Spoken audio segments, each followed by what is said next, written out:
बेचम बेचम बेचम बेचम बेचम।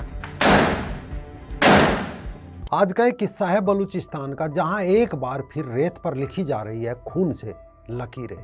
ये लकीरें हैं पाकिस्तान और बलूचिस्तान के बीच की, लेकिन इस बार इसमें एक नया और चौंकाने वाला मोड़ आया है। इस बार लड़ाके ही नहीं बल्कि लड़कियां भी जंग लड़ती हुई दिखाई दी। वो लड़ ही नहीं रही बल्कि पाकिस्तान की कायर सेना को खुलेआम ललकार भी रही है।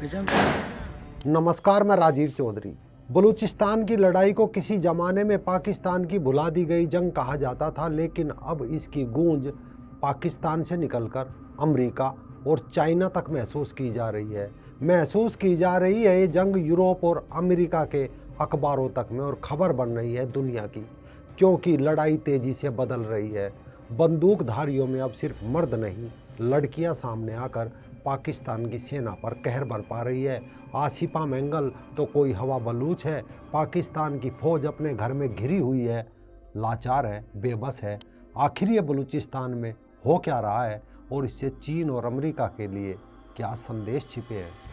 अस्सलाम वालेकुम। क्वेटा में अमन अमान की बदतर अबतर सूरत हाल पर काबू पाने की कोशिश की जा रही है। जैसे कि आपको मालूम है, यह है मशरकी बाईपास और यह है पुलिस थाना। इसके आसपास जो गाड़ियां खड़ी की गई हैं उसमें भी आग लग चुकी है। दरअसल पाकिस्तान से आज़ादी की लड़ाई लड़ते बलूचिस्तान में फिर से बड़े पैमाने पर खून खराबा हो रहा है। याकूब बलोच लिबरेशन आर्मी ने पाकिस्तानी सेना के खिलाफ आक्रामक अभियान चला रखा है। बलूचिस्तान की छोटी सी आबादी का एक हिस्सा, और वो हिस्सा पाकिस्तान की पूरी फौज पर भारी पड़ गया। इसी हफ्ते बलोच लिबरेशन आर्मी BLA ने ऑपरेशन हैरोप 2.0 चलाया और एक साथ पूरे राज्य में हमले शुरू कर दिए। कई शहर उनकी जद में थे। राजधानी क्वेटा में ये ऑपरेशन अपने चरम पर था। शहर के पुलिस थानों को फूंक दिया गया, शहर भर के बैंकों के ताले तोड़ दिए गए। हमलावरों ने पैसे तो नहीं लूटे, लेकिन भीड़ ने तो सब कुछ तहस नहस करके लूट लिया। दूसरे शहर मस्तुंग में एक जेल पर हमला हुआ, वहाँ से कैदी फरार हो गए। मस्तुंग के अलावा कलात, खरान, ग्वादर, पसनी, नौस्की में भी खूब हमले किए गए। इसी बीच बलूचिस्तान लिबरेशन आर्मी ने हमले में शामिल एक अपनी महिला सैनिक का वीडियो जारी किया। इस वीडियो क्लिप में जो महिला नजर आ रही है उसकी पहचान है हवा बलोच। वीडियो में उसे पाकिस्तानी सुरक्षा कर्मियों पर गोली चलाते हुए देखा जा रहा है। यानी बलूच लोगों ने वीडियो के साथ एक मैसेज भी लिखा है कि ग्वादर फ्रंट पर ऑपरेशन हैरोप के दूसरे चरण के दौरान फिदाइन हवा बलोच ने साथी फिदाइनों के कंधे से कंधा मिलाकर निस्वार्थ भाव से लड़ाई लड़ी। ये उनका आखिरी पैगाम था जो उनकी मौत के 12 घंटे पहले भेजा गया था। ये वीडियो देर रात तक तड़के सुबह किसी के कैमरे से शूट किया गया प्रतीत होता है। ये एक बलूच विद्रोही महिला के जीवन के आखिरी कुछ घंटों को दिखाता है, जिसने पाकिस्तानी सेना के खिलाफ लड़ते लड़ते अपनी जान गंवा दी। इस वीडियो में हवा बलोच कैमरे पर कहती हुई सुनाई दी कि बलूच देश आज तुम्हारी एक बहन पंजाबी सेना यानी पाकिस्तान के हिस्से वाली पंजाब का सामना कर रही है। अब आप लोगों को साहस के साथ आगे आना चाहिए, हमारे लिए अब कोई रास्ता नहीं बचा। लड़की वीडियो में कह रही है कि पाकिस्तान डर के कारण आगे नहीं आ रहा है, पाकिस्तान हमारा सामना नहीं कर रहा है। आज खुशी का दिन है, आज हम दुश्मन का सामना कर रहे हैं। आज हम दुश्मन को दिखा देंगे कि बलूच माता और बहनों को ना तो अकेला छोड़ा गया था और ना ही छोड़ा जाएगा। जब दूसरे हमलावर ने उनसे पूछा जंग कैसा जा रहा है, तब हवा बलोच ने मुस्कुराते हुए जवाब दिया, युद्ध मज़ेदार है।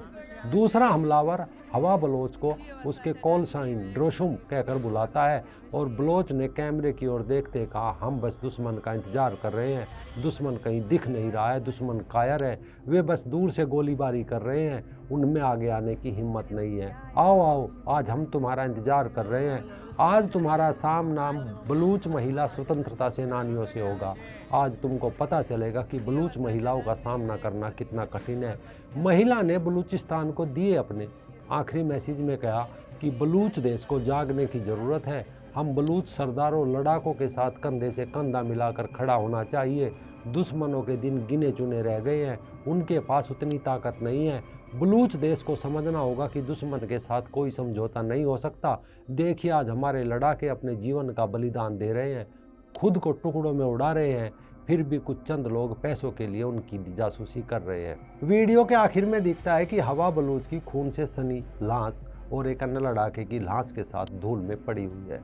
पाकिस्तानी फौज ने अपना काउंटर ऑपरेशन शुरू किया, बलूचिस्तान के शहरों का संपर्क दुनिया से काट दिया, राजधानी क्वेटा में इंटरनेट बंद किया, ट्रेनें रोक दी गई, मस्जिदों से मुल्लाओं से ऐलान कराए कि हालात खराब है, कोई अपने घर से बाहर ना निकले। लोगों में डर ऐसा बना दिया, ऐसा माहौल बना दिया कि ऐसी घटनाओं से अफरा तफरी मच गई और मजबूरन लोगों को अपनी दुकानें बंद करके घर छोड़ के भागने पड़े। ऐसे में सोच रहे होंगे कि ये कौन थी हवा बलोच। दरअसल BLA की एक फिदाइन यूनिट है माजिद ब्रिगेड। इस बार इस यूनिट ने अपने ऑपरेशंस में महिलाओं को भी शामिल किया। हवा बलोच एक जैनजी महिला है जिसके पिता बलूच लिबरेशन आर्मी में सेनानी थे। उन्हें 2021 में पाकिस्तानी सुरक्षा बलों ने मार डाला था। हवा बलोच ने बलूचिस्तान की आज़ादी और अपने पिता की शहादत का बदला लेने के लिए माजिद ब्रिगेड में ट्रेनिंग ली तथा पाकिस्तान की आर्मी के जवानों को टपकाने लगी। हवा बलोच को ड्रुशुम नाम मिला हुआ था। दूसरी बलूच आर्मी ने अपनी एक और हमलावर आसिफा मेंगल की भी जानकारी दी, जिसकी उम्र महज 24 साल की थी। बलूच आर्मी ने अपने बयान में बताया कि आसिफा मेंगल ने 31 जनवरी 2026 को नोस्की में ISI मुख्यालय को निशाना बनाते हुए एक ऑपरेशन को अंजाम दिया और बारूद से भरी कार उसे टकराकर उसे उड़ा दिया। बलूच लिबरेशन आर्मी ने दावा किया कि उसके हमले बलूचिस्तान के कई जिलों में 40 घंटों से अधिक समय से जारी है।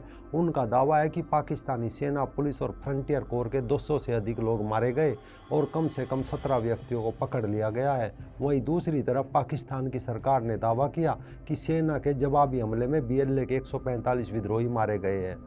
सवाल ये है कि हमला इस वक्त क्यों हुआ। दरअसल पाकिस्तान में जब ये सवाल पूछेंगे तो वो भारत का नाम लेगा।